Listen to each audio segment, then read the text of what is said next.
ओम श्री गणेशाय नमः। श्री आशुतोषाय नमः। श्री हरिवंश पुराण हरिवंश पर्व चौथा अध्याय पृथु का उपाख्यान, राज्य वितरण और दिक्पालों की प्रतिष्ठा। वैशंपायन जी कहते हैं, राजन पितामह, मैं विराजमान हरि ने राजाओं के ऊपर भी अधिराजा रूप से वेद के पुत्र पृथु का अभिषेक किया। फिर क्रमशः राज्य का वितरण आरंभ किया। प्रजापति ने द्विज, लता, नक्षत्र, ग्रह, यज्ञ और तप के राज्य पर चंद्रमा का अभिषेक किया। जल के राज्य पर वरुण का तथा राजाओं और रक्षों के राज्य पर विश्रवा के पुत्र कुबेर का अभिषेक कर दिया। विश्व देवों पर आंगिरस गोत्री बृहस्पति को राजा बना दिया। भृगुवंशियों के स्वामी रूप से शुक्राचार्य जी का राज्याभिषेक कर दिया। आदित्य के ऊपर विष्णु को और वसुओं के ऊपर अग्नि को राजा बना दिया। दक्ष को प्रजापतियों का, इंद्र को मरुतों का तथा अमित पराक्रमी प्रहलाद को दैत्य और दानवों का राजा बना दिया। एवं पितरों के राज्य पर विवस्वान सूर्य के पुत्र यम का अभिषेक कर दिया।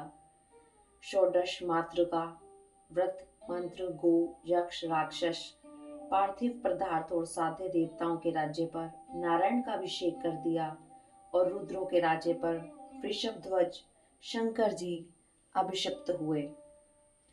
विप्रचिति को दानवों का राजा बनने का आदेश दे दिया और सकल भूप पिशाचों का शूलपाणी महादेव जी को राजा बना दिया। हिमाचल को पर्वतों का और समुद्र को नदियों का राजा बना दिया।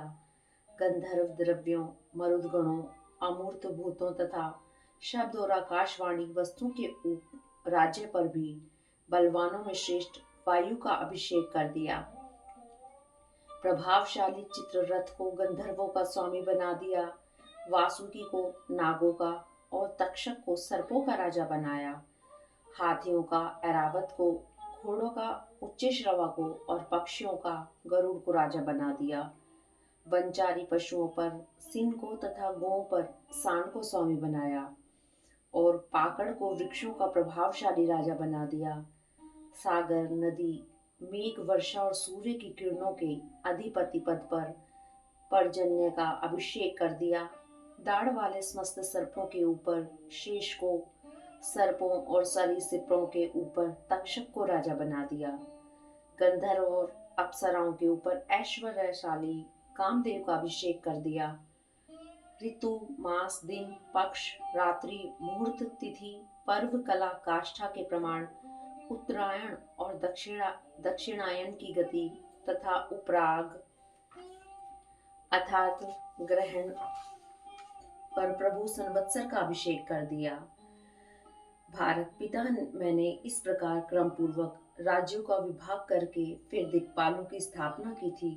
उन्होंने वे राज प्रजापति के पुत्र राजा सुधन्वा को पूर्व दिशा के दिक्पाल पद पर अभिषेक कर दिया। कदर्म प्रजापति के पुत्र महात्मा राजा शंख पद को दक्षिण दिशा के दिक्पाल पद पर अभिषिक्त किया। इसी प्रकार पश्चिम दिशा में रजस के पुत्र अच्युत महात्मा केतुमान का राजा के पद पर अभिषेक कर दिया। इसी प्रकार उत्तर दिशा में पर्जन्य प्रजापति के पुत्र दुर्धर्ष हिरण्यरोमा का राजपद पर अभिषेक कर दिया। उन पुरुषों द्वारा सातों द्वीप और पर्वतों सहित सारी पृथ्वी और उसके वे प्रदेश आज भी धर्मानुसार पालित हो रहे हैं। जनेश्वर, इन राजाओं ने वेद में वर्णित विधि से रासुए यज्ञ में राजाओं के भी राजा के पद पर पृथु का अभिषेक किया था। तदंतर अमित तेजस्वी चाक्षुष मनु के मनवंतर के बीतने पर ब्रह्मा जी ने वैवस्वत मनु को राज्य दे दिया था।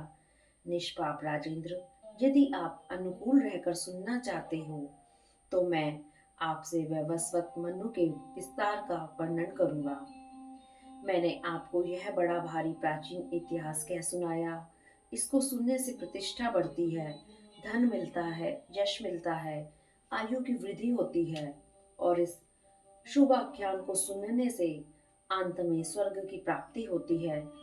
जन्मजय ने कहा, वे श्यामपायन जी, आप पृथु के जन्म का विस्तार पूर्वक वर्णन कीजिए।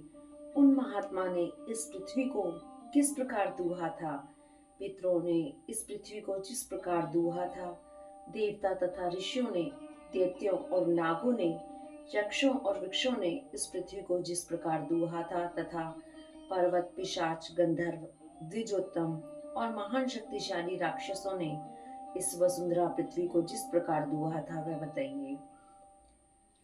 वैशंपायन जी, इन सब के पास कैसे कैसे पात्र थे, कैसे कैसे बछड़े थे और कैसा कैसा दूध दूहा गया था और कौन कौन दूहने वाले थे, इन सब का क्रम पूर्वक वर्णन कीजिए।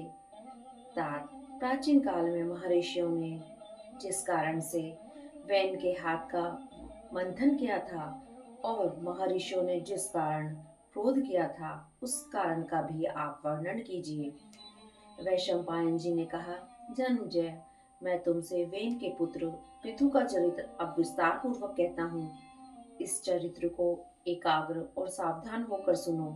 राजन, जिसका मन तुच्छ हो, जो अपवित्र हो, जो कुशिष्य हो और जो व्रत न करता हो, तथा जो कृतघ्न हो एवं जो संसार का अहित करने वाला हो, उससे इस चरित्र का वर्णन नहीं करना चाहिए। राजन, यह इतिहास स्वर्ग, यश, आयु तथा धर्म की प्राप्ति कराने वाला और वेद के समान है।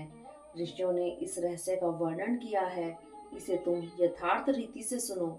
जो पुरुष ब्राह्मणों को प्रणाम करके वेन के पुत्र पृथु के इस चरित्र को विस्तार पूर्वक कहता है, उसे कार्य अकार्य के अर्थात मैंने सदा पाप कर्म किए, धर्म कभी नहीं किया, ऐसे पश्चाताप से शोक नहीं करना पड़ता। अर्थात इस चरित्र को सुनने से सब प्रकार के पाप नष्ट हो जाते हैं और सब यज्ञों के फल प्राप्त होते हैं। इस प्रकार श्री महाभारत खिल भाग हरिवंश के अंतर्गत हरिवंश पर्व में पृथु का उपाख्यान विषयक चौथा अध्याय पूरा हुआ। हरि ओम तत्सत।